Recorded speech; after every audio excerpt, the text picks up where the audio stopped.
Nightmare narratives here. I've put a lot of care into bringing these classics to you, and I'd love to know where you're listening from. Feel free to leave a comment, and if you're enjoying this, a like would mean a lot.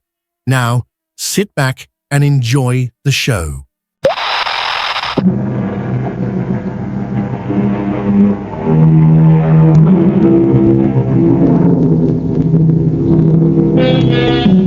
The poet said, "He that dies pays all his debts." And while this may be true, it is neither a practical nor a popular way to discharge one's obligations. And yet, how can we ever hope to pay the vast accumulation of debt that accrues during our lifetime? Well, this has nothing to do with money.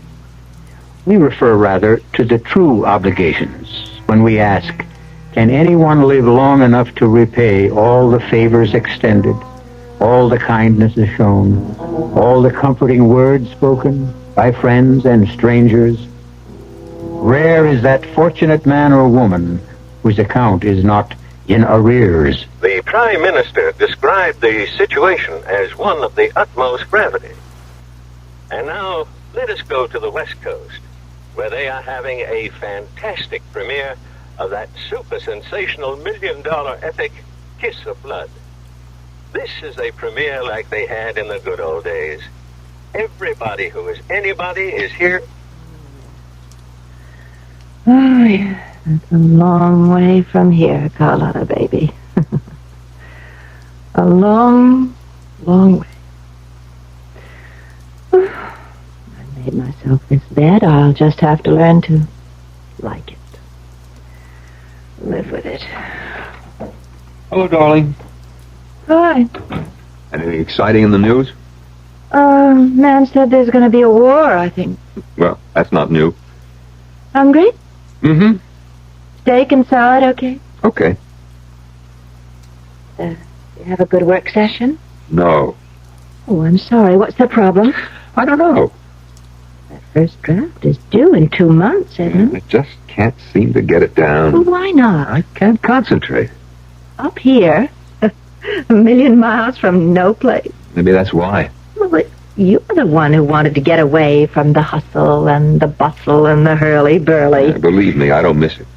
I'm happy to be up here. Then why can't you write? Because, well, Carlotta, because I've got a guilty conscience. I feel guilty about you. Me? Mm-hmm. See, I don't need people. I don't need parties, the theater, opening nights. I don't either. But Carlotta, you were always so... I was always... what? Always in the middle of it, in the middle of a whole world of excitement and glamour. No, darling. I wasn't in the middle of it. I was on the fringes. I was merely one of 2,470,000 aspiring young actresses. And that's just 1 year's crop. Yeah, but I have a feeling it must be so dull for you up here. Dull? I can read, I can paint. And I get the feeling that I'm dull, too. Edmund. No, dear, let me say this. I'm just a writer. Just a writer. You're the best... And I'm not even the kind of writer who gets his name in the paper. Well, not the part of the paper anybody bothers to read. Oh, darling. You mustn't run yourself down. My book, my latest book, what is it concerned with? You said you'd explain it to me. Well, in this book, I explore the pupal and the larval stages in the development of the caddis fly. Oh. Exactly. Oh. Oh, but I'm sure it must be very interesting. Really? To whom? Well, to those people who would be interested. Well, you find it exciting, don't you? Well, yes, because it is exciting. You see, Carlotta, the caddis fly encloses himself in what he thinks is a golden protective sheath. But in reality, it's his coffin. Ah, that sounds good. And the fish that prey upon him, they also meet their doom. That sounds even better. Because the fish, in their turn, are eaten by other predators. Well, you got plenty of action. And listen, the largest and most powerful predator is man. Consider how we, in our turn, are eaten, not by stronger carnivorous, but by our own artificially induced anxieties and tensions. But that sounds great. Yeah. But it's not the kind of thing that'll head a bestseller list or get me on the talk shows. Is that what you want? No, but But what? Well, I have an idea. It's what you would want. Edmund, I'm happy. I'm very happy. I've got you, and you're everything I could wish for. Come in. Oh, Sheriff. Afternoon, Mr. Churchill. Miss Churchill? Well, you're just in time for dinner, Sheriff. Well, thank you both very kindly, but I happen to be here in line of duty.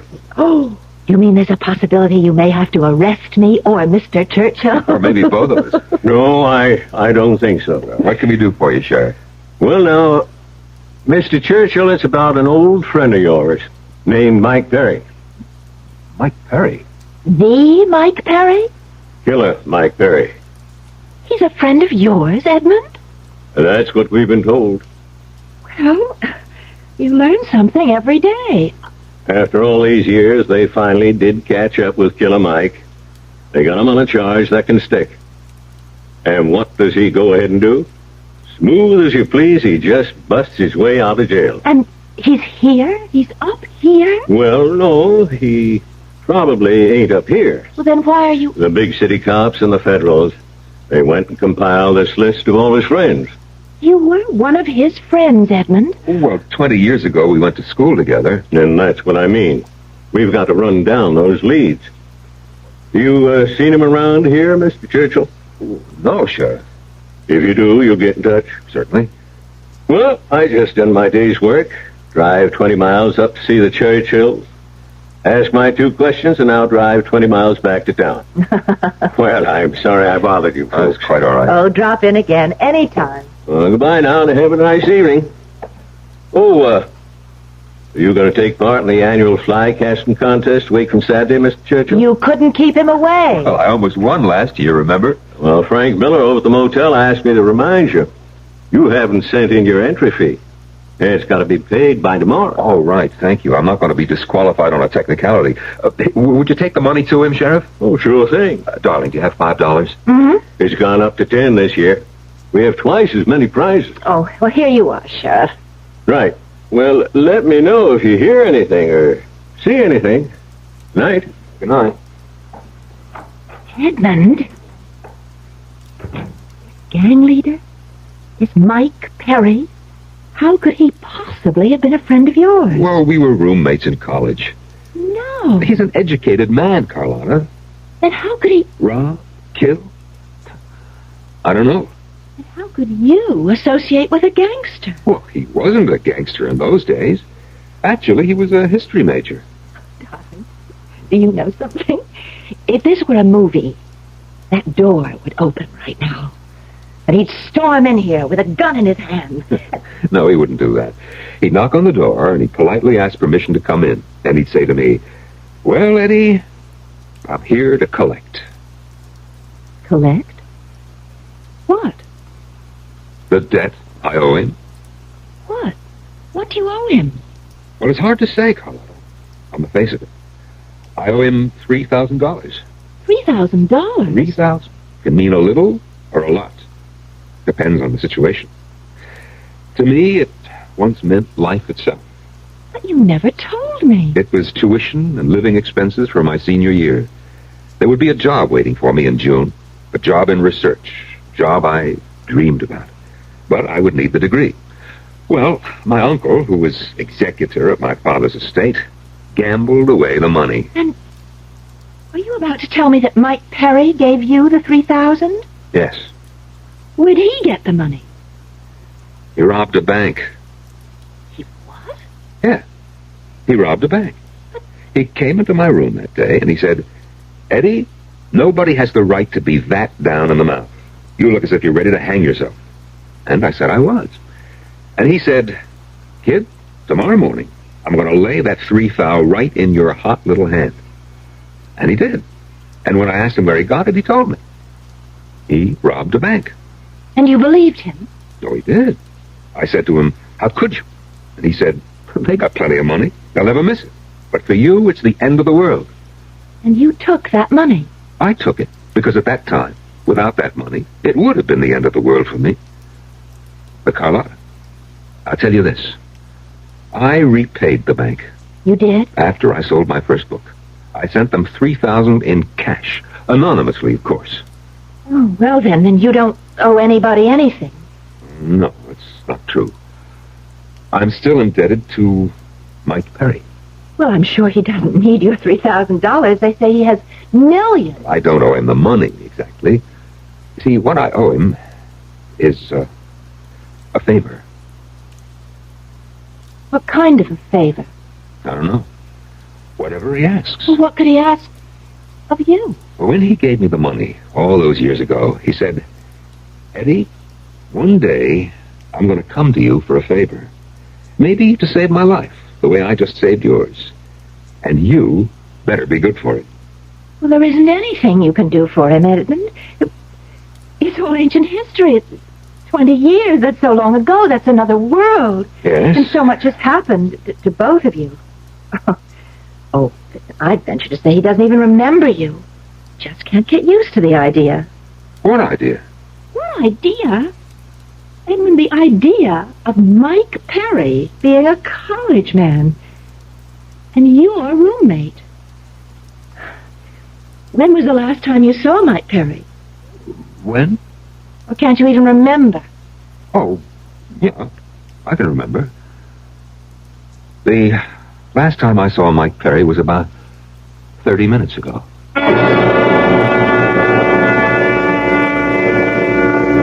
Look out for the quiet people. At any rate, Mike Perry, a lord of the underworld, has come to this remote mountain area to collect a debt of 20 years standing.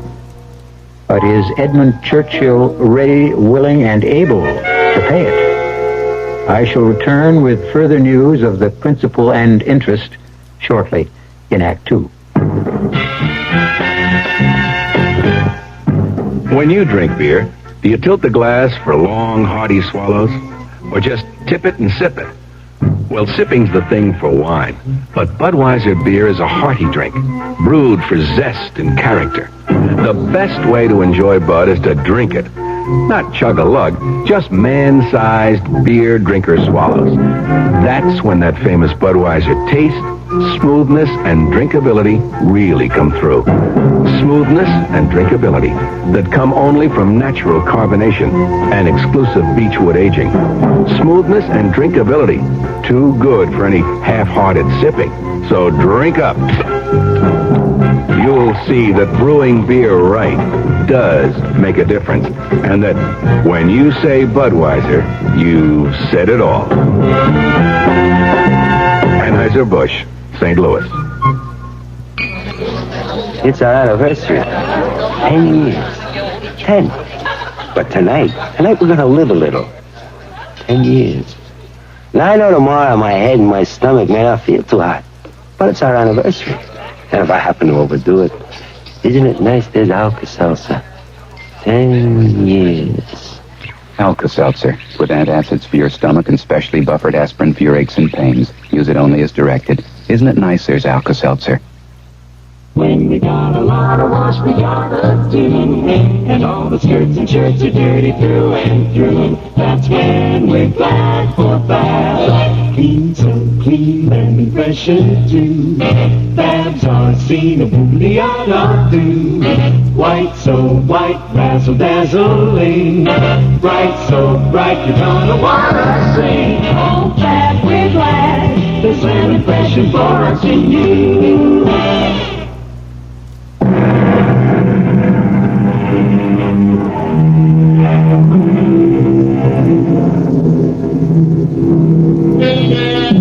Ladies, what do you know about your husbands? To Carlotta Churchill, Edmund, her husband, was mild, self-effacing, unassuming, a writer of books on nature. Now she has discovered that Edmund is providing refuge for Mike Perry, an underworld overlord who is a fugitive from justice. Why? Well, it seems the two men are old friends. He's here? Mike Perry is here? Yes, Carlotta. Where? In my studio, above the barn. Then you lied to Sheriff Parker. Yes. But we You and I, we're not... We're not what, Carlotta? We're not the kind of people who assist gangsters, killers. At one time, Mike Perry did me a favor. Now he's calling it in. But the law, Edmund. Yes, I've thought about it, and, well, sometimes you just have to. It's wrong. It's wrong. It's not the point. Are you telling me that we are going to shelter this murderer? I'm telling you I have no alternative as a man of honor. Honor? What has honor got to do with this hoodlum? How can you pervert the word honor? Honor is a personal thing, Carlotta. He's come here to destroy you. But I owe a debt to the roommate I had in my senior year. Now, please, Carlotta, try to understand. I hope it's okay to come in. Oh, yeah, sure. Sure, Mike, come in. Carlotta, this is Mike Perry, very old friend. How do you do, Carlotta? Well, I must say, Eddie, your taste has improved since we were undergraduates. Mr. Perry, my husband is under the misguided impression that he is somehow obligated to you. That's his affair. If I had my way, I would call the police. You would? Why? You stand for everything I find evil, vicious, and depraved in our society. Well, surely not everything. Well, darling, why don't I help you with dinner, huh? I'm particular with whom I break bread. If you care to feed Mr. Perry, you'll find something in the refrigerator. Meanwhile, you'll excuse me, I have a headache.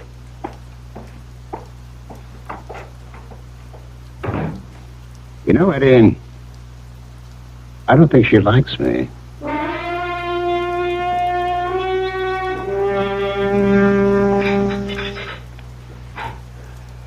Good morning, dear. I prepared breakfast.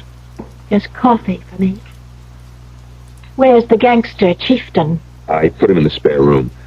Carlotta. Yes? Carlotta, there are certain laws that one does not violate. The law of hospitality.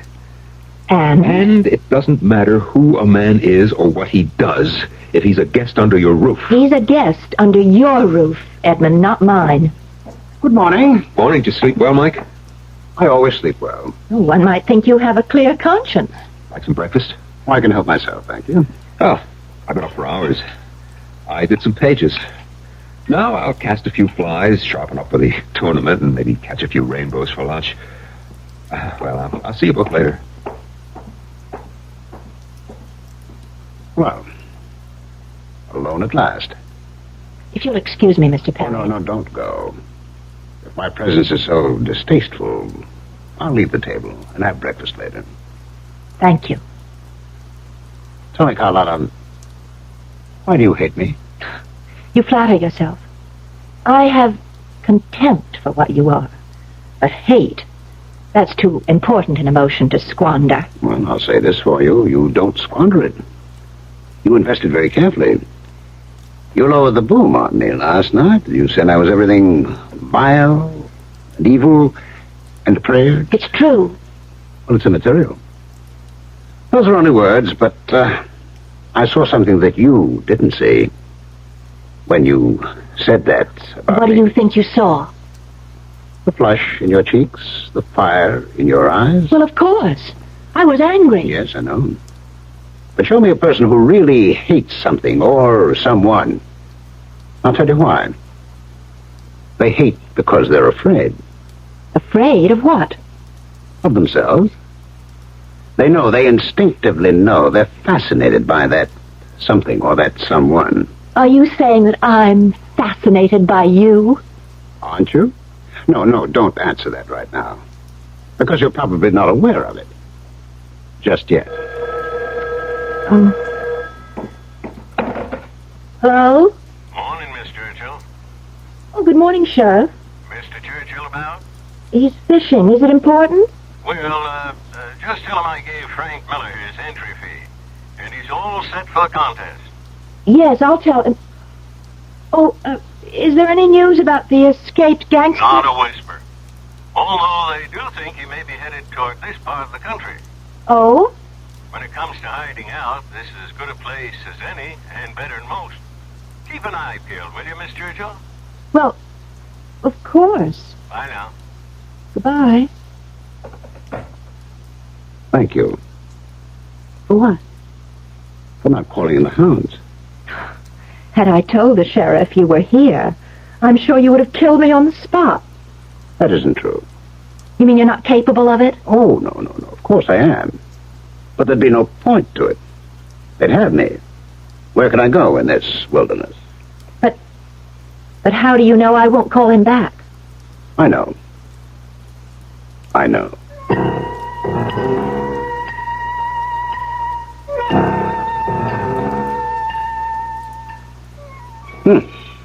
You've got a good highlight on the cliffside there. And your shadows are remarkable. What am I doing here? Well, I thought I'd take a walk. You're not a bad painter. What would you know about it? Oh, I'm quite a patron of the arts. Haven't you heard? Oh, I can imagine. No. People like the Medicis, the Borgias, they robbed and they killed. Yet to practically finance the Renaissance. You know, you have delusions of grandeur. Why did you quit? Quit what? The theater. I was never in the theater. Oh, that isn't true. I saw you in a play. It was 10 years ago. I'll never forget your performance. You have developed flattery into a fine art. It was a great performance. What happened? Nothing. Tell me the truth. I told you. Nothing happened. I had a bit part in an off-Broadway play. I had one scene, and I stole the show. Critics raved, and that was the end of it. It couldn't be. I never got another job. That's impossible. No, it's the way things can work out or not work out in the theater. So I decided to go back to school and get a degree and maybe teach. And you married your professor. That's right. And you've been miserable ever since. That's not true. Now go ahead, tell me. Tell me you've been deliriously happy. Nobody is deliriously happy in this world. That's not true. I am. You? Oh, yes. Because I live. Every second of every minute of every hour. I have everything I want. But you can be shot down at any time. And you can get hit by a truck. You abdicated from life. I'm reconciled to it. Reconciled? You? I saw you on the stage. I saw fire and ice. Excuse me. Where are you going? I'm going back to the house. Yes? Please, I said I'm going back. Well, of course. You know why? You're afraid. Afraid of what? Of this? Let go of me.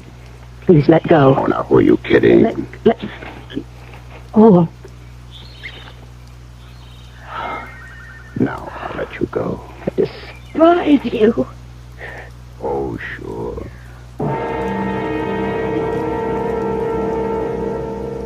And now for the news headlines. There is still no word on the whereabouts of Mike Perry, who escaped from federal custody in New York last Monday. It's believed he may be headed west. Little Dolly Prescott, the teenage sex queen, is suing. Not so good. Oh, they'll never think to look here, Eddie. You can't tell. Look, don't walk around in the open. Maybe patrolling in helicopters. And how long shall we be honored with your company, Mr. Perry? Darling, Mike is welcome to stay as long as he likes. Well, until the heat's off. I see. You know, Mike, I don't believe it. What? Well, everything I read in the papers. You should always believe what you read in the papers, even if it isn't true. You never killed anybody. No one could ever prove I did. You are the same guy I went to school with. Sure? I mean it. Well, I don't know what's gotten into me, but I'm writing again. 26 pages yesterday, and 9 this morning already, and I'm going to get back to that typewriter. Will you both excuse me? Oh, sure. You know how it is when you're hot. See you good people at cocktail time. Well, I'll have to get out of here. Where will you go? Well, don't tell me you care. I You know, I have an idea. There's going to be some heat here. It's time to make a move. The big one. Well, I'm prepared for it. I got the place all set up. There's only one thing missing. You know what that is? I'm not interested. Well, you should be. It concerns you. Listen, Mr. Perry, get this straight. Nothing you do concerns me. You're coming with me. Where? I caught you. Your instinctive reaction was not to say no, but where? We're leaving the country. What makes you think... I want you. And I get what I want. It's that simple. And besides, you want me. What gives you that idea? As of right now, you don't have the courage to take what you want. It's all right, I'll help you. And what makes you think I want you? You mean you want what you got now? Eddie? This hermitage, a million miles from nowhere? I'm happy. Oh, yes. Doing what? Every year that goes by is wasted. Soon you'll be old. Too old. Where are you running to? You see, your problem is with timing. You quit the theater too soon. You stayed with Eddie too long. Make your move. Now. You'll never get another chance. Please. Please keep away from me. Why?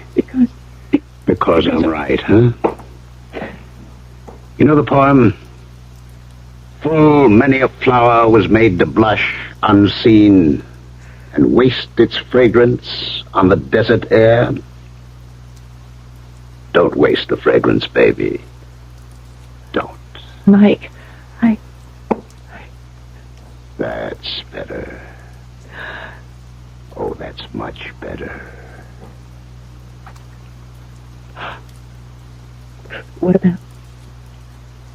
What about Eddie? Eddie? Oh, we'll take care of Eddie. What are you saying, Mike? I'm saying we'll just let things work out. No. Don't move.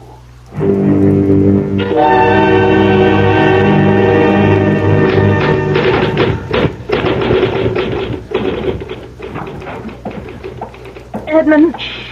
Let me just finish this paragraph. I know just how I want to say this, and if I stop, Carlotta, what did you do? I want you to listen to me. You could have torn that paper. Edmund, please, I beg of you. Pick up that phone right now. Why? Do it. All right. Now, when the operator comes on, ask her to give you the sheriff's office and tell Sheriff Parker that Mike Perry is here. Carlotta, how can you ask me? I won't ask you again. I should hope not. I won't have the strength. You know, I don't understand you at all. Please call, please, before it's too late. Too late for what? Too late for what? Nothing. Nothing. You mean you became so excited over nothing? I tried. Oh, Edmund, I tried. Whatever happens, at least I did try.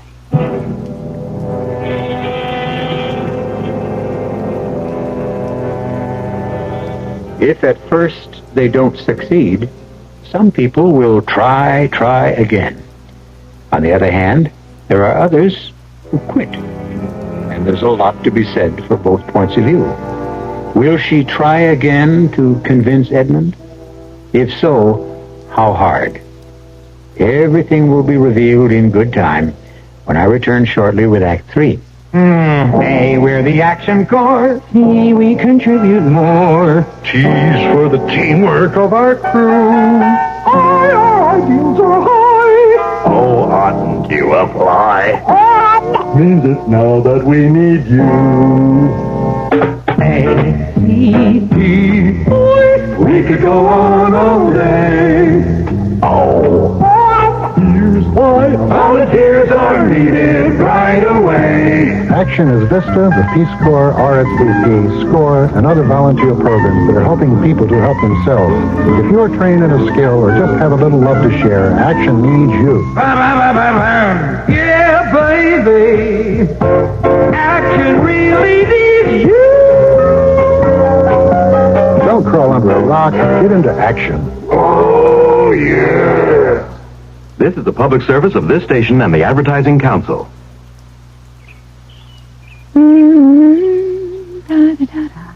Hey, well, what are you doing? Just putting in my 2 cents worth. Aw, come on, honey. That's my fabulous one and only charcoal broiled burger recipe you're fooling with. I know, but I had to put in my 2 cents worth. 2 cents worth of what? Accent flavor enhancer, dear. And why, may I ask, did you do that? Because accent flavor enhancer helps us get all the good natural flavor we paid for, and all it takes is 2 cents worth per pound meat. Been using it for years. You know, with the price of meat today, I'd be glad to pay an extra 2 cents to make sure I got the best flavor I could get. Honey, thanks for putting in your 2 cents worth. Accent, flavor enhancer, accent has the answer. Accent, flavor enhancer, accent has the answer.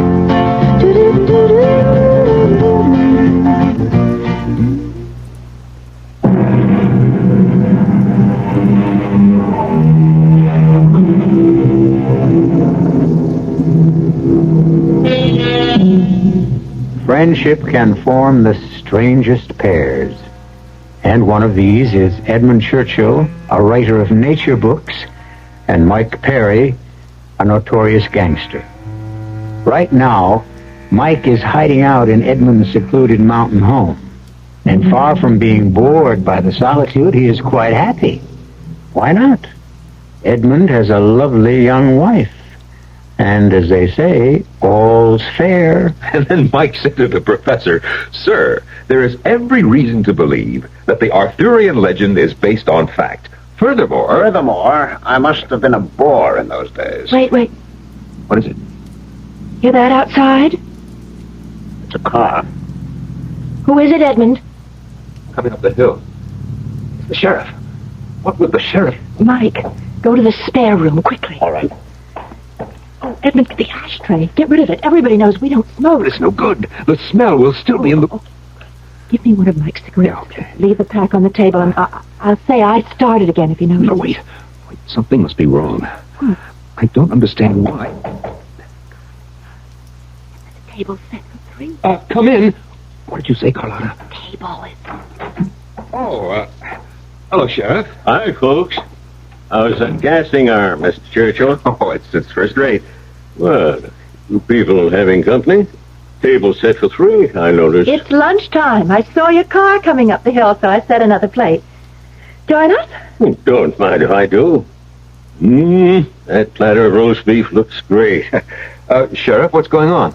Well, tell you, I figure Mike Perry's gonna head this way.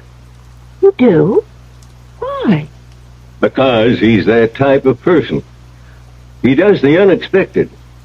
Goes where you'd never dream to look for him. But to come here? Every place else is red hot. Now, my theory is he's headed this way.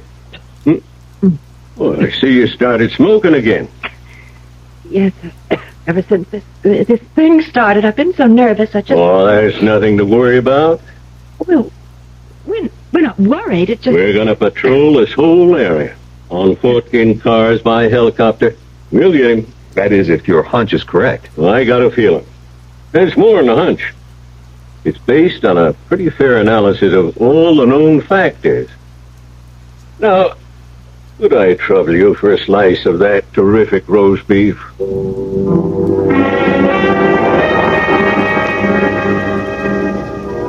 Morning, Carlotta.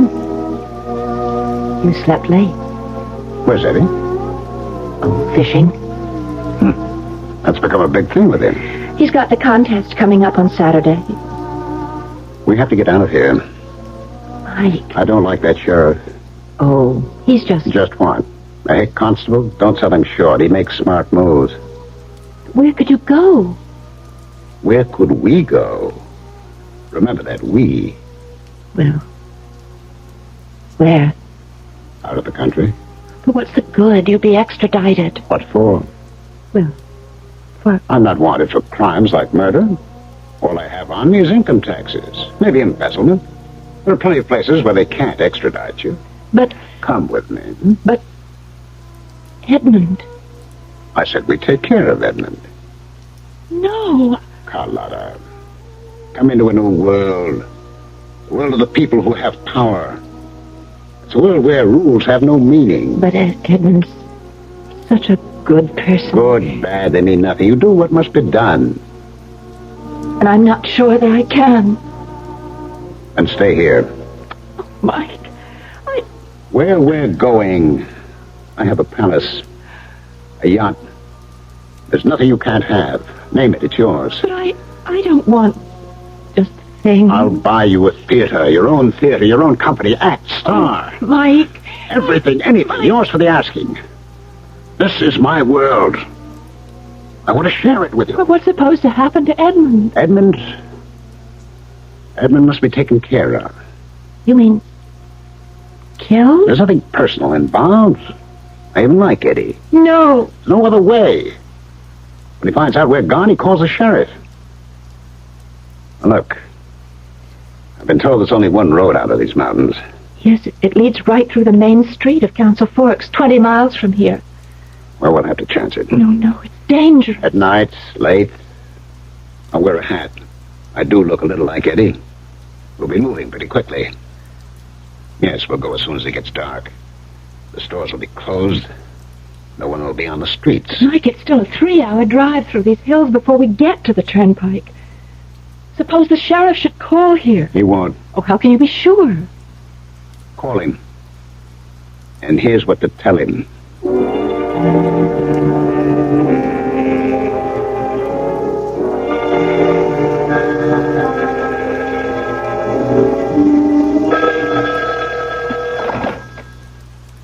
Sheriff Parker speaking.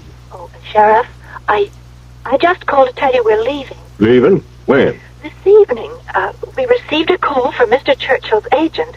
He has to be in Hollywood by tomorrow afternoon. Will we be seeing him on the screen? Well, you'll be seeing characters from his book. Well, good luck. And we won't be back for, well, I don't know how long. Well, maybe it's for the best. Might have been dangerous if that gangster fella showed up. We'll see you when we return. Goodbye, Sheriff. Bye now. Oh, tell Mr. Churchill I'll get back. Miss Churchill? Miss Churchill? Well, I guess she hung up. It doesn't matter. I can catch them when they come through town.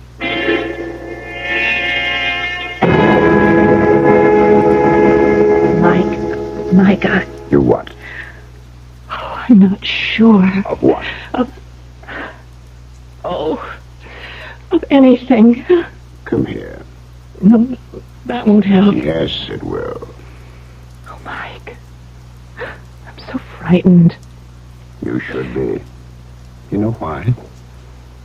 You're crossing the line. Promise me you won't hurt Edmund. Of course. Are you packed? Yes. Okay. When he comes in, you go out to the car. You won't hurt him. Promise. I promise. Well, greetings. We're just in time for a drink, Eddie. Oh, I'm in great form. Shame you can't come to town with us Saturday and watch the contest. Well, I'll keep them here. Fix you something, darling? Who? Me? Join us? I don't think so. I feel so... it's a little stuffy in here. I think I'll get a breath of fresh air. Listen, Carlotta. I appreciate this. What? Well, what you're doing. It's plain you have no use for Mike, and you're going against your code of morality. I know it's uncomfortable for you, but you're doing it for me, and, well, I think you're wonderful. Goodbye, Edmund. Goodbye. Where are you going? Oh, just for a walk. Well, Mike, here's to us. Yes, Eddie. To us. She's right, but she doesn't understand how it used to be between you and me. Of course not. But after this is over,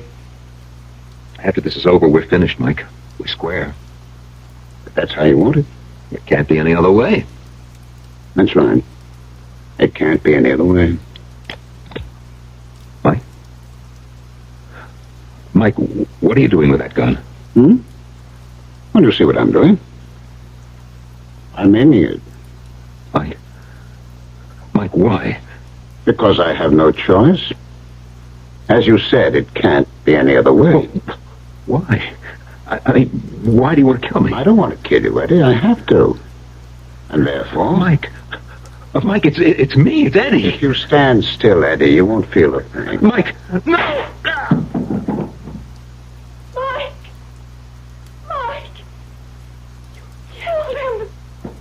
Yes, I killed him. You promised. I promised I wouldn't hurt him, and I didn't. He died instantly. Oh, I didn't realize. Yes, you did. You did. No, I don't want to go with you. You have to go. You have no choice. You just crossed the line.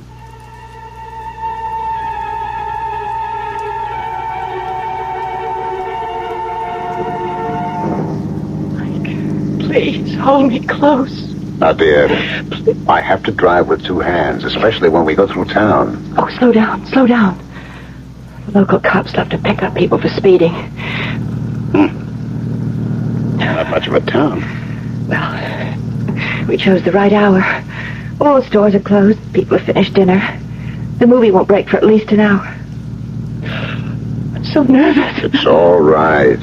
Everything's all right. Edmund, I've never stopped being sick. You'll be okay. Up ahead. Is that a police car? It's the sheriff's car. I think somebody's in it. We have to go down this street, but... Well, why not? He can't suspect anything. It's dark, he won't recognize me. Look, as we go by, you wave at him. All right. There's nothing to be scared of. Now, give him a loud, cheerful goodbye. And a big wave. Hi, Sheriff. Hi, Miss Churchill. There. You see? There's nothing to it. We're in the clear. You don't have to look back. Mike, he's pulling away from the curb. Okay, that doesn't mean he's after us. Mike! He's following us. Now, don't panic. Maybe he's heading someplace else. Nowhere. This road leads away from town. There's nothing for more than 80 miles. He's after us. Why? I don't know. What do you mean you don't know? You know everything. Shut up. He's after us. Look, he's gaining on us. I'll lose him. He wants us. Hold the wheel. Hold the wheel steady. Steer. Don't shoot at him. I got a cannibal. He hasn't Don't. the radio yet. I can stop him. No, don't. Steer to the right. No. Hold the car steady.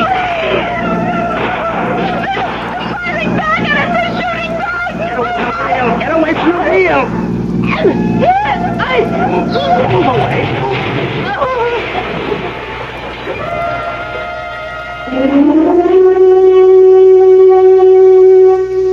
And I have with me here a man who captured the fugitive gangster Mike Perry, our own Sheriff Pete Parker. Sheriff, what's the story? I didn't know anything. I saw them drive by in the car, and I thought it was Mr. Churchill with her. And since he was not going to be here for the fly casting tournament on Saturday, I wanted to give him back his entry fee. After all, it was $10, and that don't grow on trees, you know.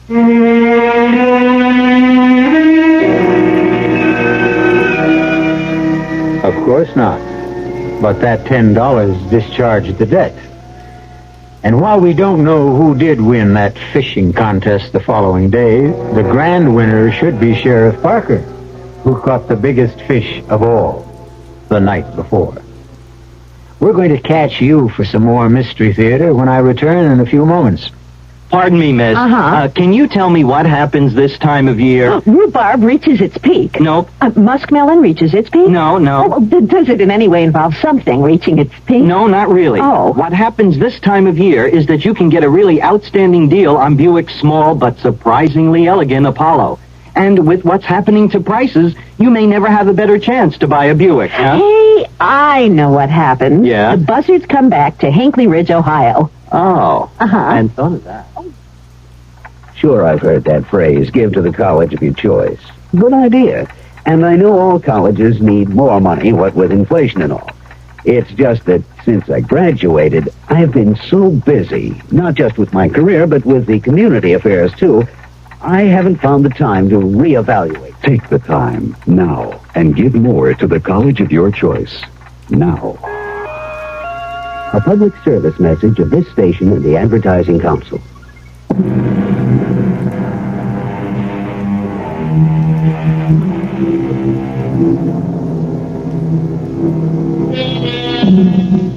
Certain emotions slumber inside each of us.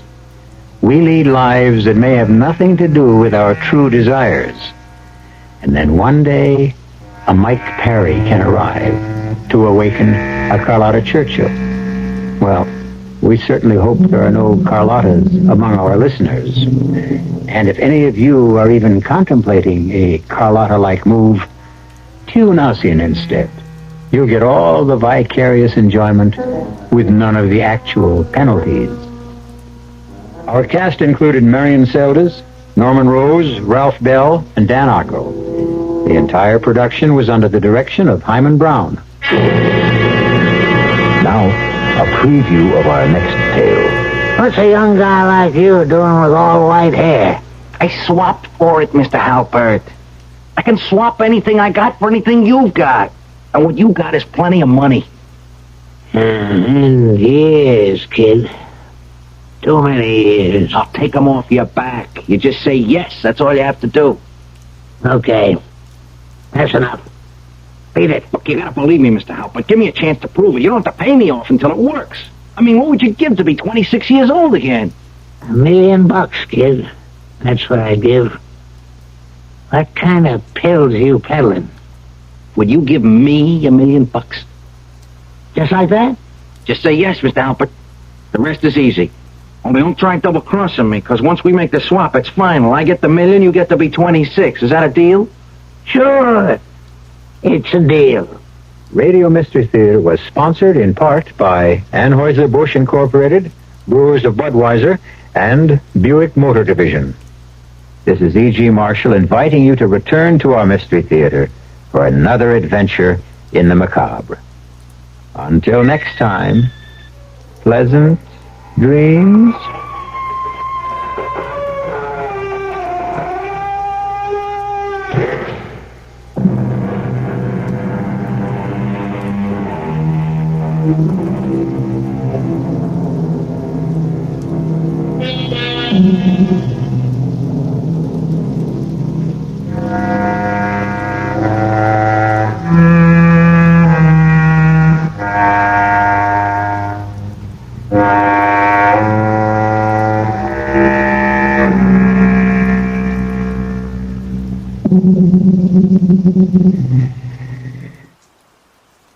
I'd love to know where you're listening from. Feel free to leave a comment, and if you're enjoying this, a like would mean a lot.